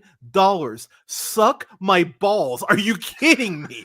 $200 million for this bullshit. And people are like, well, it's not that bad. I'm so, like, I've been saying this, and this is an argument that, like, not even an argument, this is a discussion where even I've kind of beaten Canada into submission on it. I'm so sick of the given C's in the class for these streaming services, especially as they continue to raise their prices. No, you need to be going ahead and at least getting on base. I'm sick of strikeouts, and this is a strikeout of a fucking movie. And the fact that the movie has the balls to go, maybe we'll run this back, maybe there's gonna be a part 2. No, I don't want a part 2. And thankfully Apple actually came to their senses and went, oh yeah, no part 2, we canceled it. But of course now John Watts is going, oh well, I didn't like the way Apple was talking to me, so I went ahead and canceled the sequel. Yeah, fuck off, dude. No, you didn't. Like good and goddamn well that you wanted that check, and they went, we're good. Yeah, no, don't act like this is some like higher power and like you have integrity in terms of, yeah, no, you don't. Fuck off, dude. So I like oh my god, it's so bad. And I'm gonna be real, man. George Clooney, man, dude, talk about swinging and missing, man. Like, dude, I don't know what happened to him. Like, and I'm such a fan of Clooney's, but holy fuck, he has been swinging and missing, man. Just like, actually, let me look through. Yeah. I'll go to IMDb too. I think the last one I really loved that he was more behind the scenes on, at least, was Ides of March with Ryan Gosling. Yeah, but I'm thinking, was that 20 years ago? Dude, it's been a minute. So, like, just to throw out a couple movies to you here recently, Ticket to Paradise, not great. Not a fan. Yeah, not a fan. He was in The Flash, which speaking of not getting a sequel. Oh, he was in If. He did a voice in If. Oh, there you go. Oh, no. That's great. It might be the Midnight Sky people hated. Oh man, that's a rough movie. Yeah, that's not. I think it's Hail Caesar. So that's 2016 Hail Caesar. 2016. God damn, that's a minute ago though. Yeah, he just needs to get one more good one in before he hits the decade marker. He's officially over. And let's keep in mind, Tomorrowland was the year prior to that. So like Clooney's been on looks like after Gravity, he's been on. I didn't hate Monuments Men. I didn't hate Monuments. It wasn't like as award worthy as it was being touted as. Yeah, Gravity looks like the last one. It's fine, but so yeah, people. So those are dishonorable mentions. Because goddamn. Okay. Now we can be happy. Now we can move on to some honorable mentions before we get out of here. I'm gonna throw out my first one. It's a film we've talked about. Challengers. Love Challengers. Think Challengers is fucking great. I love a good movie. I like a good show where there's not one character that's supposed to be a good person, where it's just people are pieces. Like, as a huge Married with Children fan and a huge It's Always Sunny fan, Curb Your Enthusiasm, shows like that, I like a movie or a show where people are just shitty, and everyone is shitty in Challengers. It's just a matter of who you think is shittier. I think Zendaya. I stand by I stand by it. I would have hit her with a tennis racket at some point. Like she is so goddamn manipulative and so goddamn evil. But also, these men are fucking pussies. Like they are all like both of them are such lip dick. Like we can't get out of our own way. Like we hate each other. Like. This is a movie about three people who hate themselves. Like that's really what this movie is. Like they hate themselves, but how can I go ahead and pass my misery on to other people? That's essentially what this movie is. Like Zendaya loses her tennis career very early on. She gets married to a guy who can't focus in. She's basically Michael Jordan in that sense. He can't focus in on her level, and her level was best in the world, and his was. Yes. I'm good enough at tennis to make it a career. That's cool. And it's like, man, come on, dude. Don't. And maybe this is the dad in me talking. Don't squander your talents on, I'll just be good enough. And it's very frustrating. You know what? It was such a frustrating watch for me, like all around, but I just couldn't stop thinking about it. And the score has a lot to do with it. The score is fantastic. But like, I don't know why. I'm like, I didn't care for that at all. And then people have said, oh, so you wouldn't recommend it? And I'm like, no, you have to watch it. Everybody has to watch this movie. So it's probably the most intriguing watch I've had other than Substance, which I did enjoy more than the Challengers. But yeah, it just stuck with me. Like, it does stick with you. Yeah. The regrets of youth. And I shouldn't be saying this because I was like, "Oh, we're getting okay." No, go ahead. The regrets of youth, they don't have to be resolved, but don't let them, listeners, don't let them rule your life, right? Well, I'm wondering if maybe I do that too. And it's such a wow, not even a writing nom, really, huh? As someone who really didn't start to like kind of, I don't want to even say figure it out. But that didn't really start to recognize their own self-worth until their mid-20s. Mm-hmm. That's why I think this movie hits so hard for people, because there is just that weird gap between like almost like 21 and like 26 where you're kind of like, who do I want to be as a person? And so watching this, I hear you, man. So watching this, I was like, oh, I get like she like, and the thing is, props to Zendaya's character in terms of how she's written, because she plays these dudes like a fiddle. But you see how like this path that they're on and how you would clearly get there. Because as someone, like it's a very intense thing, and being hung up on someone who is bad for you, that's such a thing in your 20s.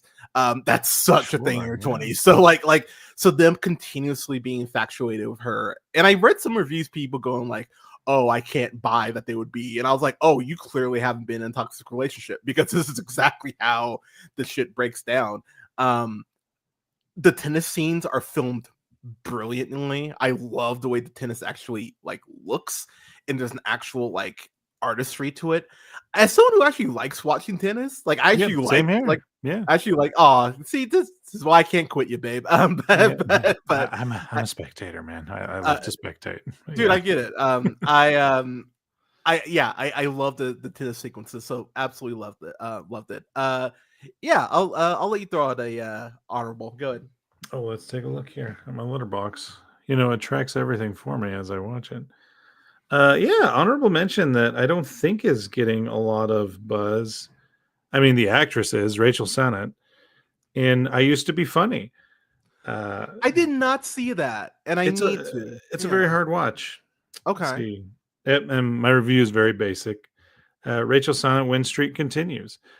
It's about a woman who is going through a recovery from a trauma. I'm being so vague. No, good. About spoilers. Yeah. And she used to be a stand-up comedian, and she just can't bring herself to be on the stage anymore. And as funny as it is, it's one of the most tragic films I saw last year. Damn. Okay. Because if you've seen Bodies, Bodies, Bodies or Bottoms, you know that this actress is freaking hilarious. She's amazing. And she's funny in this too, but it's the most dramatic role I've seen her play. And I think she's kind of broken the glass on, can this comedian also be a drama actor? Yes. Yes, she can. So whatever script she wants, just give it to her. And yeah, that's an honorable mention from me. Hell yeah. Okay, so for me, I'm gonna throw out this this movie that you can stream on Prime Video. You can stream it for free on there. It's this film called Trust, and I actually got to interview. I was really happy. I got to interview the actress who stars in it, Jennifer Levinson, and it's directed by first-time director Almog Avidan Altanir. So basically, this film is about three siblings who are trying to go ahead and reconcile and rebuild their friendships after their mom commits suicide. And it's very like Succession-esque in that in the terms of the family dynamics. But it really is, it's funny, it's tragic. It really gives you a lot to think about in terms of relationships and how at times we do kind of gaslight ourselves into going like, well, this is a family member and you just let it slide, and where that line is for you. Again, first time director, I think Almog does an incredible job directing this. The script itself, the dialogue is very snappy, it's very biting. There is one scene inside the funeral home that makes me so fucking uncomfortable, involving a character. I won't spoil that, but and again, it's a nice lean 97 minutes. It's really, really fucking good. And I did get a chance to interview Jennifer and Almog. That's on the that video and audio is up on the YouTube channel. But it's a really great flick. Highly recommend that people watch it. And like I said, you can watch it for free on Prime Video now. But well worth your time. And then I'm gonna throw out one more before I throw it back to you. I interviewed this actress for the film as well, and it's a short flick. It's like 72 minutes. But it's this film called Perfectly Good Moment. It's about this woman who's basically in an emotionally abusive relationship. The actress in it, Amanda Jane Stern, she's fucking amazing in it. The guy who stars as her partner, Stephen Carlisle, actually played Scar on The Lion King on Broadway. Oh, wow. Dude is fucking talented. Yeah. And it's a very much a bottle film, and it's told in chapters. And I will say chapter 2 in particular is some of the most unnerving, like skin crawling shit that I saw in a film last year, where I was just like, I try really hard not to be the black dude who's like yelling at the screen, and unless I'm in my home. and this was one of those where I was like, oh fuck you, like I was just yelling at the TV. Interview with her is up on the channel as well as a review, but I highly recommend checking it out. It's on Tubi, so you can actually watch it for free. But it's well worth your time, and I think the third act is fucking awesome. And the twists that go ahead and are revealed in the last third are well worth your time, and it's very much oh shit. Both those films, Trust and Perfectly Good Moment, got 4 stars from me. So yeah, check those out. All right, yeah, Canna, throw it back to you for another one. So this one, Nicholas Hoult is just having a bad time with studios and production. It's called The Order. I thought it was going to get I really thought it was going to get a wide theatrical release, but I guess it didn't. I was lucky enough to get a screener, as critics call it, and watch it. It's funny, on the review, you can check out at oneofus.net, I said, I really like how Jude Law looks like a normal guy in this. He's got a big mustache and kind of a pot belly, and he just looks like one of us. And my reviewer with me is like, nah, Brad, Jude Law's sexy as hell in this, and no mustache or pot belly is going to change that. So that's pretty funny. But it's based on a true story of apparently in the 70s, 80s, white supremacists were robbing banks to help fund their invasion and overthrow of the government. And oh, how so much has changed. Yeah, surprisingly relevant. Why didn't that get a theatrical review? Maybe I just answered my own question with the Yeah, about to synopsis. say, Nicholas Hoult playing the antagonist. He's had such a banger year he has in morally disgusting, morally reprehensible characters, but like not being what's the word called when you're playing a bad guy, but for some reason the fans love you. Homelandering it. I'm not sure what the term is. Oh God, yeah, yeah. No, I get like dextering it. Let's call it dextering it because that's a little. And yeah, it's not just relevant in like the film isn't winking like us. See what we did there? It literally ends on a note that is pleading for the audience to recognize and reject that message. Good. So I very much enjoyed that and was like, yeah, Jude Law, Skeleton Crew, Nicholas Hoult, Nosferatu Juror Number 2, huge names, and this film is nowhere to be found anywhere. Yeah. Like, what's going on? What's going on, world? So please check it out. The violence is heat levels of well done. The cinematography, like it's out in the beautiful bush. You know me. I love nature and everything vulnerable about it. Yeah. Like, as soon as you said, I was like, Canada, where we go? And it's great. It's like great performances from thespians that are nearing the top of their class. I don't think Jude Law's having a reconnaissance of by any means. I don't think he ever left, but come on, like see it. Like, why is this being kept secret? All right. Conspiracy rant over. Like that, I don't want to come across that way, but just check it out. I mean, he might leave to go fuck a nanny, but I don't think yeah, I feel like we got to lead on the case. Okay, just a minute. Just gotta God, we're so mean. Yeah. I'm so mean. Yeah, no, Canada's nice. I'm the mean one. I will throw out another couple. You give us another 10 minutes here. I mentioned it earlier. Thelma. Fucking love Thelma. Honestly, some of the best action in the film all year, and I am not even being sarcastic when I say that. The fact that a scene on a scooter gave me more emotion and hype than anything in Borderlands should really tell you something. June Squibb is fucking fantastic in the movie. It really, one thing I like about this movie is that it really plays up the it reminds me of that South Park episode, the Grey Dawn episode, where they don't want old people to drive anymore, and so they go to Country Kitchen Buffet and go ahead and like stage that coup, basically.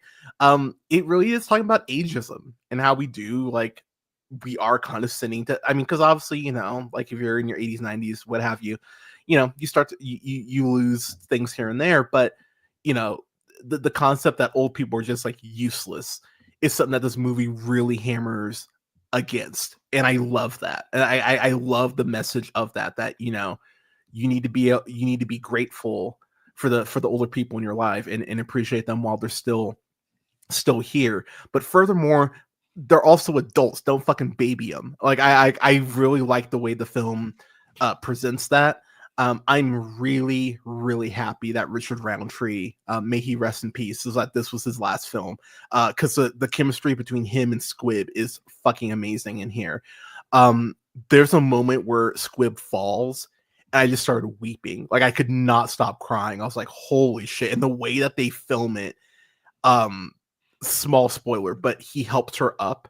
And I just could not stop crying. Like it was one of those things that caught me like, could you kind of have an idea, like a inkling that she's gonna fall at some point, but the way they staged it and the way that it's presented was so well done, and I love the fucking movie. I genuinely love the fucking movie. So please, it's on Hulu, streaming now. So I would it's and it's short too. It's like 98 minutes. Again, people like I love that we're getting back to a place where films are being like under 100 minutes and still being awesome. Like again, you don't need to be over 3 hours, cough brutalist, to be good. So I love this movie, and also shout out to Parker Posey and Clark Gregg, a movie couple I didn't know I needed, but they're actually a great couple. They're a hot couple too. Like I love me some Clark Gregg and Parker Posey. I've had a thing for years. But they're an awesome like movie couple. So I'd like to see them as a movie couple again in something. Love the movie. Please check out Thelma. And then I will throw out, and it breaks my heart this couldn't make my list. Love Lies Bleeding. I fucking love Love Lies Bleeding so goddamn much. Katie O'Brien, please throw me through a wall. Please and thank you. But Kristen Stewart, man, ever since she dumped that Bella Swan shit, she has been on a like real like. Not every movie she's been in has been great, but she's taken chances, and I'll always give someone credit for just taking swings. And this is a swing like a motherfucker. And this is saying something for her. This is the gayest role that she's had, because boy howdy, he's a gay. But these two women, holy fuck, what they go through, and the very justifiable Thelma and Louise-esque run that they go on. I went, yeah, 1000%. Dave Franco does a great impression of his brother. In terms of being a piece of shit. Sorry, allegedly, don't want to get sued. Dave Franco's amazing. How is Dave Franco such a great actor? He's like great in like pretty much everything. And him playing this scumbag, he nails this shit. He plays such a great scumbag in this. And speaking of great scumbag, Ed Harris. Ed Harris is great in this fucking movie. I love how the score is some of my favorite music in the film all last year. The cinematography is top tier. I love this movie, and it's an hour and it's 104 minutes, and it really maximizes its time. It hits a really good pace after like the first 10 minutes after they set up the pieces on the chessboard. But yeah, love this movie. Really sad it couldn't make my top, but it's something that everyone should check out. So yeah, I'll throw it back to you, and then we'll each do one more and get if you want to throw out two more, and then we'll each do one more and get out of here. Sure. No, that's a great pick. I agree. And just on Love Lies Bleeding, I like that you said like Thelma and Louise, because a lot of it reminded me of Prime De Palma films. So, ooh, okay. Yeah, I can see that. So this honorable mention, Look Back. It's an animated film, which is an anime. Oh, okay. Look Back. And it's a pretty short slice of life picture about an extrovert becoming friends with an introvert because they both love drawing manga together. Oh, and okay. It kind of goes in a past lives type of direction towards the end. Okay. You ever watch a film like I saw Past Lives and I was like, oh, that was cute. What a nice, cute, lovely. And then, I went online with you guys and you're like, it emotionally wrecked me. I'm like, yeah, it did, but why? Yeah. So watching this, I'm like, oh, I get it now. I understood what I missed initially about Past Lives that has made people sad. Okay. Yeah, because reconnecting with old friends, that's fun. I love doing that. And I didn't realize that I was so much the white boy in Past Lives that yeah, very, very, very much. I mean, I told you that like very early on. I was like, Canada, like, dude, you're. Oh wow, he's got a good point. I mean, I am. Anyways, the married guy who gets to go home with the. We're not spoiling Past Lives. No, we're not. We're not. No, this one gets more into the themes of what Past Lives was actually saying. That went completely over my head. I'm so glad I'm able to admit that things go over my head. Oh, like that's the thing. Like sometimes you just miss shit on the first. Like, yeah, like because I always tell people like it took me like 2 or 3 times to really dig the Matrix. Like the first time I watched it, I was like, oh, this is dumb. And then going into college, like going through some college, and then being like, it's about trans. Okay, got it. And then it clicks. Yeah. So yeah. Sometimes it takes a second or third viewing. And this one, it's only 58 minutes, which okay, I'll add this to the list. Yeah, not sure that something that short would ever make my top 12. It hasn't yet, but this is definitely an honorable mention. So, fair. All right, and one more. What you got? All right, let's take a look. Try to pick something important. Here we go. You know what just missed my list, but I loved? I don't have my letterbox working right now on my phone, but Boy Kills World. Yes, let's go. And it was so much fun. People say that it botches or mishandles the satire or the allegory. It doesn't at all. I didn't look too much into it. I mean, I live in Canada, guys. I laughed at Don't Look Up. I thought that was a hilarious movie. Yeah, and I've been told it's incredibly offensive, and I'm like, you didn't think it was funny that he kept charging for the snacks? And anyways, the action beats in Boy Kills World are so much fun and so violent. The kind of cringe violence. I know a lot of action fans out there don't turn away, but I did a couple times. Like, oh my gosh, that's woohoo, chills. That does not look like an enjoyable time. And I am not a Bill Skarsgård fan in any respect until this. Wow. When I saw him in this, and he's playing a silent protagonist with John Benjamin narrating his thoughts. Yeah. And what a crazy pairing. But the fact that his mannerisms and body language and idea of this is how I sound in my head because of a video game he played as a gamer, as a gamer, like, oh my gosh, I relate to that. I've always heard myself as like the Street Fighter narrator, like perfect combo breaker. Well, that's Killer Instinct, but you get what I'm saying. Oh, you nerd. Again, this is why I can't quit you. And there's so many, hey, that person was a part of the stunt team of The Raid or John Wick. Like, so many actors that I love popping up just for a bit and then either brutally dying or being zany and being whiskey. Andrew Koji, for example. Shout out Andrew Koji. Yeah, he's fantastic. And, where the story goes, I didn't take it too seriously. So I'm not saying anybody who watches this and is like, oh, this is incredibly offensive to, maybe they want to be offensive. I mean, it is rated R and the violence is very hard to watch. Yeah, it's rough. But the fight scenes are incredible. And yeah, I loved it. So yeah, one of my honorable mentions and probably my favorite action movie of the year. Other than, I'd say it's a pure action movie, and it is my favorite pure action movie of the year, Boy Kills World. Hell yeah. All right, I'm not gonna spend too long on we'll each throw out. I'm gonna rapid fire just a couple of these before you throw our last one. Shout out to Brandon, the homie, and Larry from the Real Early podcast. Check that out wherever you listen to podcasts. They recommended The Shadow Strays to me. Oh my god, The Shadow Strays is so good. Oh my god, it's so good. It's so good. It's so good. It's on Netflix. It's some of the best action I've seen in the film all year. Please watch this movie. It is like, I wanted a little more story. That's really my only real gripe.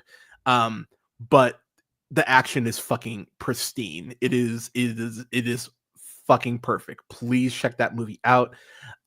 Snack Shack. I'm a huge, as I've talked about, as much as I love my comic book films, I'm a huge nerd for a good coming of age story, and that's what that movie is. I think it is kind of perfect in terms of that dynamic that you have with maybe one of your first best friends, in terms of like one of you's kind of like the leader and one of you's kind of the the follower, in terms of how that dynamic can change, especially when there's someone that you have a crush on and you both have a crush on the same person. Been there. It's like it's a very interesting dynamic and a great give and pull and a really well defined love triangle that kind of just happens sometimes. Like I think people forget that people are messy, relationships are messy, and sometimes shit just kind of naturally happens and you have to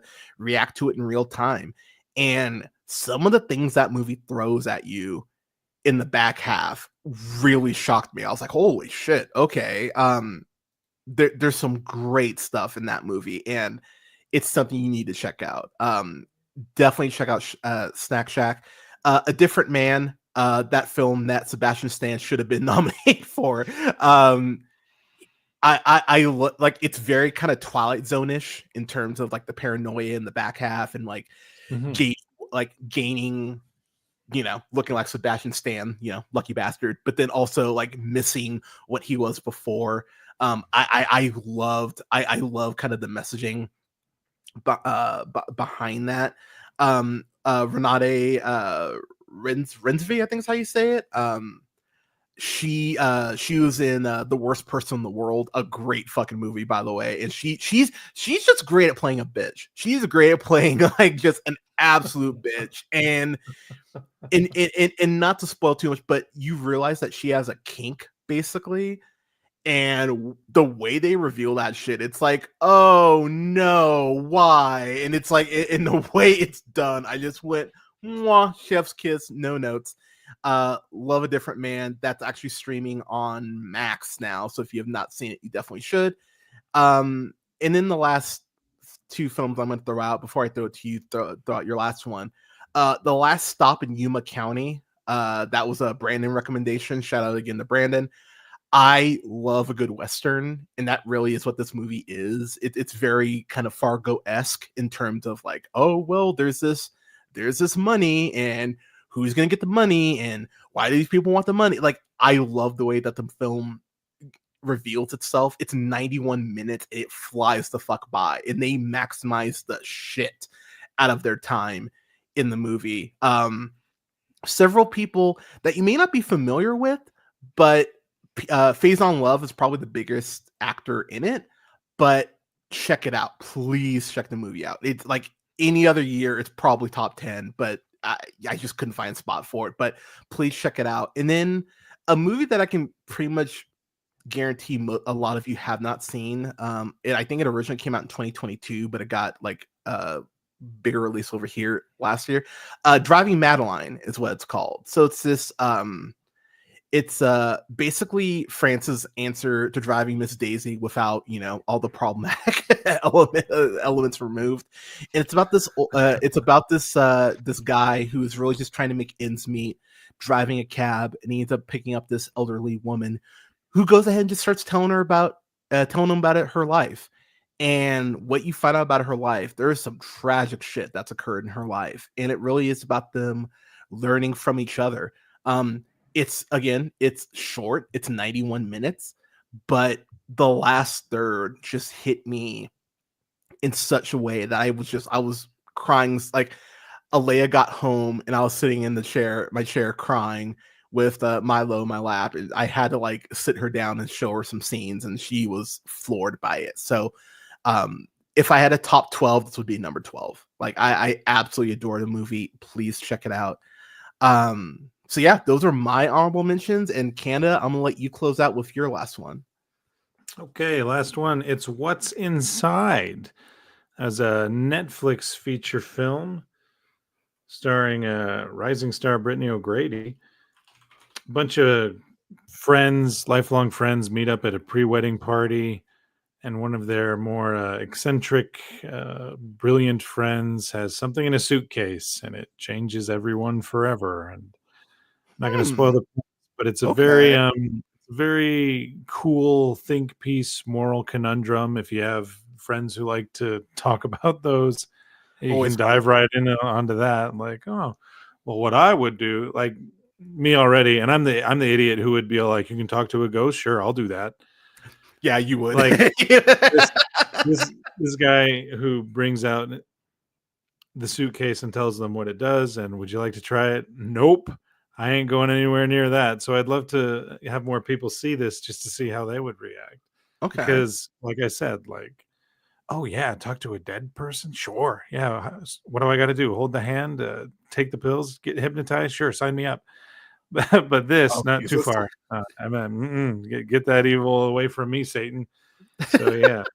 Okay. I know not many people have seen it, but I'll add it to the list. It's cool. It's cool, and it has an ending, and I love that about original IP. No, well, what's the next 5 films going to be about? Because as I said, it's from Netflix. I thought that was coming, but it actually ends, and that was just nice to live with that. Yeah, hell yeah, very I good. will add it to the list. But yeah, y'all, those were honorable and dishonorable mentions. Next week, I will be doing my best and worst of officially. I might end up doing it Saturday. I might wake up Saturday and go, fuck it, let's knock it out. I'm really excited. I went through and finalized my list last night and locked it in. I officially put the lock on Letterboxd, so it's like I was like, I'm not touching this anymore. It is done. It is over. So yeah, I'm excited to bring those lists to y'all. So I will do them in one stream, but I will upload them as 2 separate audio files because I know some people just want to hear, the word. Like, I know a lot of you like the worst of. I know a lot of you just like to hear me in pain. To be upset, so I know my audience, so it will be 2 separate audio reviews, but it will be done on one stream. So you know what, fuck it, I'll do it Saturday. What do I want to do Saturday? 2 p.m. Eastern, 2 p.m. Or no, 3 p.m. 3 p.m. Eastern. So I'll do that. That'll be noon my time. So yeah, I will do the best of and worst of on Saturday the 25th. So 2 days.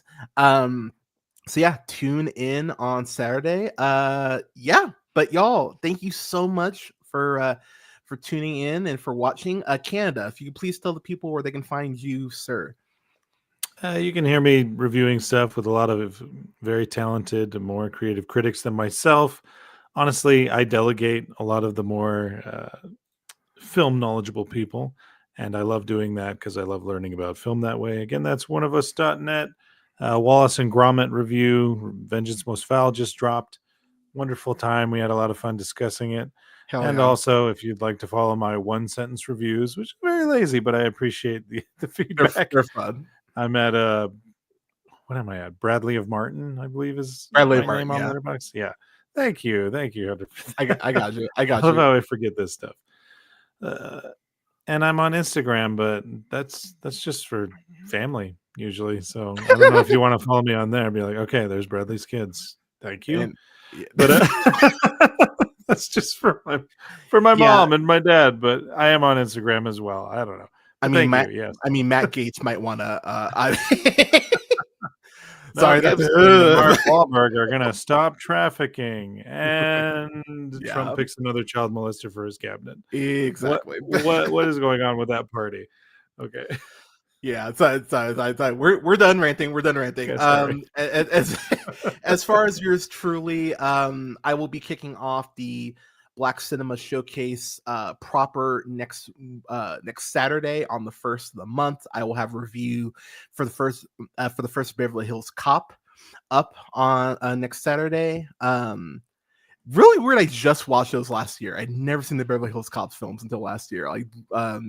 So that was a fun blind spot to fill in. So I reviewed all of those. Those will be uploaded throughout the month. And then I think next Saturday, to kick off officially, I will be reviewing Malcolm X on the stream. It's still in the packaging. It's the first Criterion. Actually, no, the second Criterion I bought. First Criterion I actually bought was Power of the Dog because I fucking love that movie. I love that goddamn movie. So, but I will be reviewing Malcolm X. I'm really excited to rewatch that. I haven't rewatched that since I was a kid. And my dad showed me like it was on 2 VHS tapes. I still remember that. So yeah, I'm excited to bring that review to y'all. But Beverly Hills Cop will be dropping next Saturday. As far as other streams, I'm gonna give myself a break because I'm just gonna be real, y'all. Just a couple days of certain people being pieces of shit has just kind of worn my ass out. So Saturday will be the best and worst stuff, and then I'm gonna be off until the 1st of the month. So there won't be any streams or anything. So just be aware of that. Once we get into February, I'll kind of get back to it. But other thing I will throw out here, just because it comes out in March, so I'll probably drag Canada on for these. We do reviews of The Righteous Gemstones seasons 1 through 3, because I just read that season 4 that premieres in March will be the last season of the show. Oh, which wow. I kind of figured 4 or 5 would be where they'd end it. So and that cast is getting busy too. So so season 4 will be the last season of Gemstones. I have not seen season 3 yet, so I actually need I might actually start that right now. I might watch an episode or two, but we will have reviews for that coming up in March, or maybe before March. But everyone, thank you so much for tuning in. I will see y'all on Saturday. Canada, I appreciate you as always. Thank you so much for coming on. I will just say in closing, I know the world is heavy right now. Please know that you have someone who's always here to talk. Hit me up on my socials.